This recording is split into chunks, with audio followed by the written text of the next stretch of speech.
This is my assignment 4.5 on quantitative data analysis. So this whole assignment revolves around quantitative data. So this is data that involves numerical values. It's objective, meaning that it isn't influenced by personal opinions or feelings. For example, I could measure numerical data on the performance of young Great British female gymnasts on floor. The benefits of this are you can compare results against normative data, you can compare between populations, for example age and gender. It allows you to make predictions on sports performance. You can compare various different types of sports performers, and you can also identify trends in health. So the first stage of quantitative data is data organisation. So this makes data more clear, manageable and easy to understand. And the first example within data organisation is range. So range is the difference in numerical value between the highest and lowest value from a data set. In order to calculate this, you subtract the lowest number from the data set from the highest number, and what this essentially represents the spread within a data set. So in this instance of standing vertical jump, the highest value is 56, the lowest is 15, so 56 minus 15 is 41, and the range is 41. This indicates that there's quite a significant spread within this data set. So next there's rank order.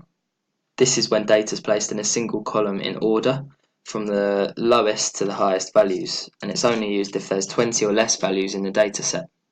So here I've got a number of participants who've carried out a static sprint test, and what I've done in the third column is just rank them from lowest to highest, demonstrating how rank order is used. This just shows which participants got better or worse scores depending on whether it depends on the test, because some tests, in this instance, a lower score is an example of is a better score essentially. Next there's simple frequency distribution, and this is when one column contains all of the raw data scores and the other column contains the frequency scores, which is the number of times that each result occurred. And this is only used again when the number of results used is less than 20, and the range can't be any more than 20 either. And this makes it very clear which results were the most frequent and common and which were less common. So in this example here, I've just used upper arm girth and calculated the frequency of each result. So you can see 32 centimeters occurred 3 times, therefore this is the most common.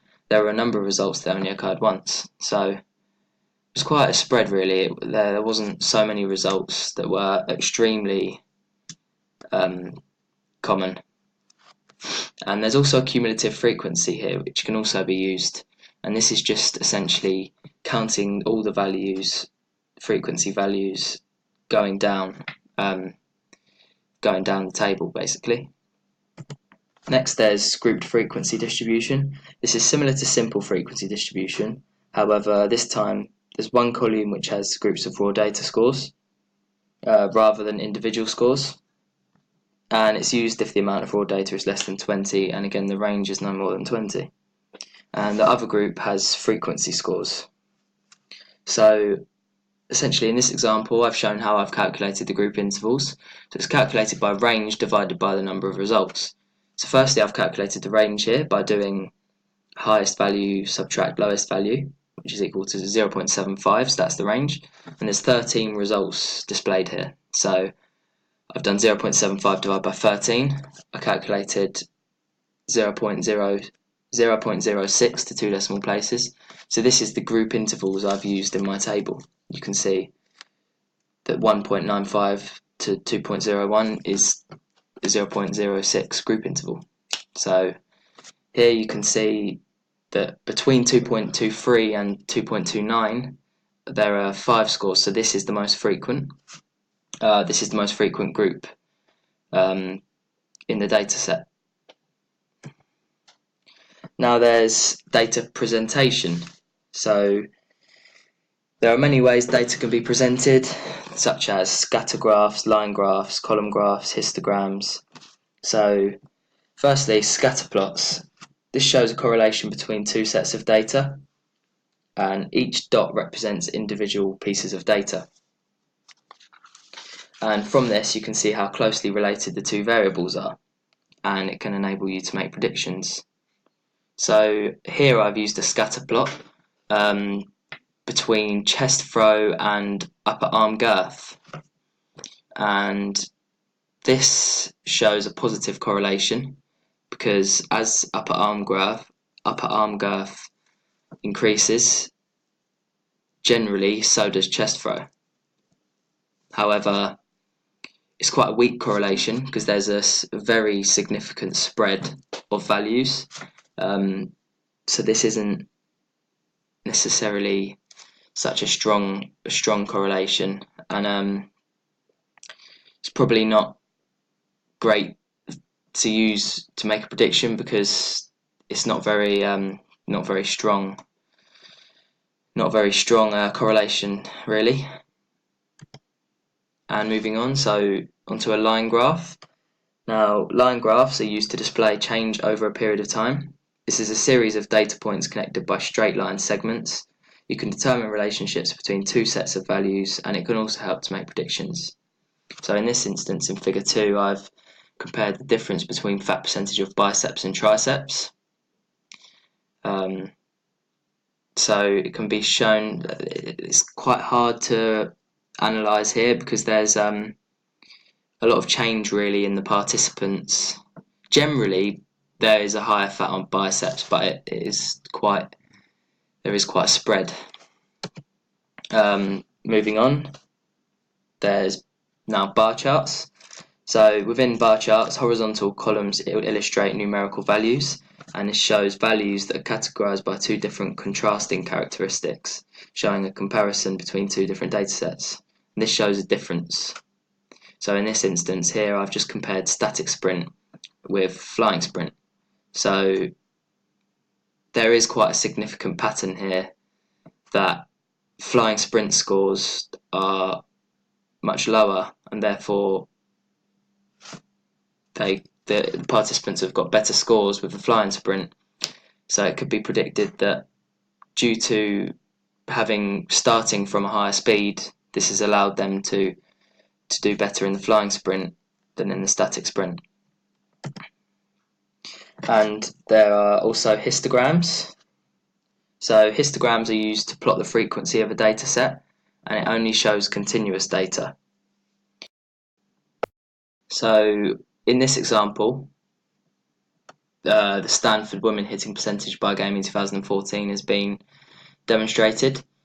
So on the y-axis there's frequency, and on the x-axis there's hitting percentage. So here it can be shown that clearly the highest frequency of hitting percentage in 2014 was around 0.3.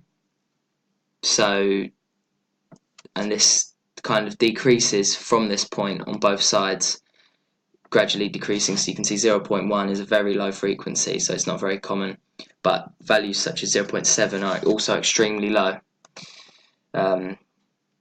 in this example, whereas in between that is kind of somewhere in between 0.3 and the extreme values. Next there's box plot and whiskers. So this demonstrates a number of figures and values within a data set. Firstly, the highest part of the box shows the upper quartile. So the highest part of this red box is the upper quartile, which is Q3. The lowest part of the red box is the lower quartile, Q1. The horizontal line going across the box plot represents the median, which is Q2. The X within the box plot represents the mean of the data. And then there's a whisker above the box plot which continues until the highest value of the data set. And this represents the maximum value of the data set, the horizontal line above on the whisker. And the whisker below the box plot continues until the lowest value of the data set. So this horizontal line at the bottom represents the minimum value. So here in this example, I've just used the box plot and whiskers for skin fold caliper of biceps. Next, there's normal distribution curves. So standard deviation is the spread of a data set. Data points distance from mean can be measured by number of standard deviations that is above or below the mean. This is known as a sigma. So generally, there's a set rule with normal distribution curves that within one standard deviation, so you can see on the x-axis the one with that symbol, which is a sigma, which is one standard deviation.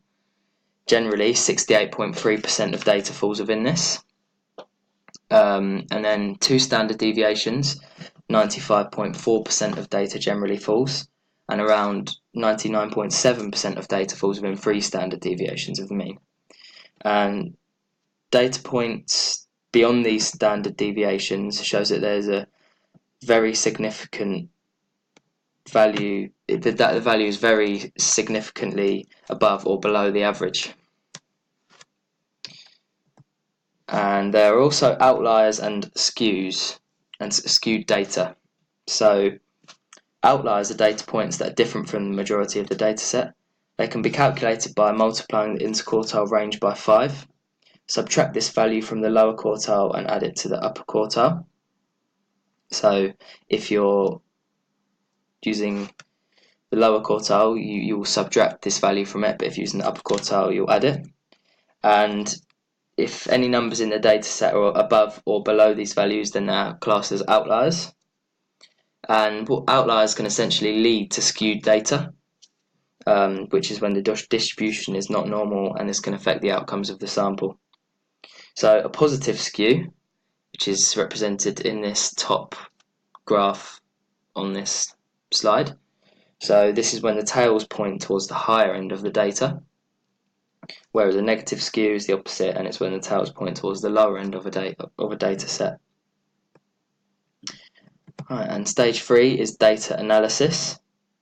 So firstly, within data analysis, there's central tendency. Central tendency is a single number representing data set, and dispersion measures the spread or variability of the scores. So firstly, in central tendency, there's mode. Now, mode is the most common and frequent value within a data set. If there are values with the same frequency in the data set, then there could be more than one mode. And for example, in this example here, it's quite clear to see the most common value is, well, the most common favourite colour is blue. So this is the mode. Benefits of the mode are it's the most robust central tendency method. So it's the most resistant to change by an extreme value, because an extreme value won't really affect the mode because it's not going to be the most frequent in the data set, so this won't be shown in the mode at all. And the mode can be determined graphically, and it can also be used for nominal data, whereas the mean and median can't. Mode also has a number of limitations, so there can be more than one modal. You may not be able to get a mode for continuous data. It isn't based on all values, and the mode is dissimilar to the majority of data. So moving on to median, which is another type of central tendency. So the median is the middle score of a data set when the values are placed in rank order. If there's an even amount of numbers in the data set, then to calculate the mean, you must add the two middle numbers and divide it by 2. Whereas to calculate the median with odd numbers, you must add up the number of values in the data set, add this to 1, and then divide this by 2. And then this will tell you the value in the data set, which is the median. So if there's a rank order, and for example, you got 4, then the 4th value into the data set, like into the rank order, the 4th value in would be the median. And in this example here, you can see I've got 14 numbers. The middle two numbers are 32 and 35. So I've done 32 and 35 divided by 2, which is 33.5. Because there's an even amount of numbers here, this is the method I've used.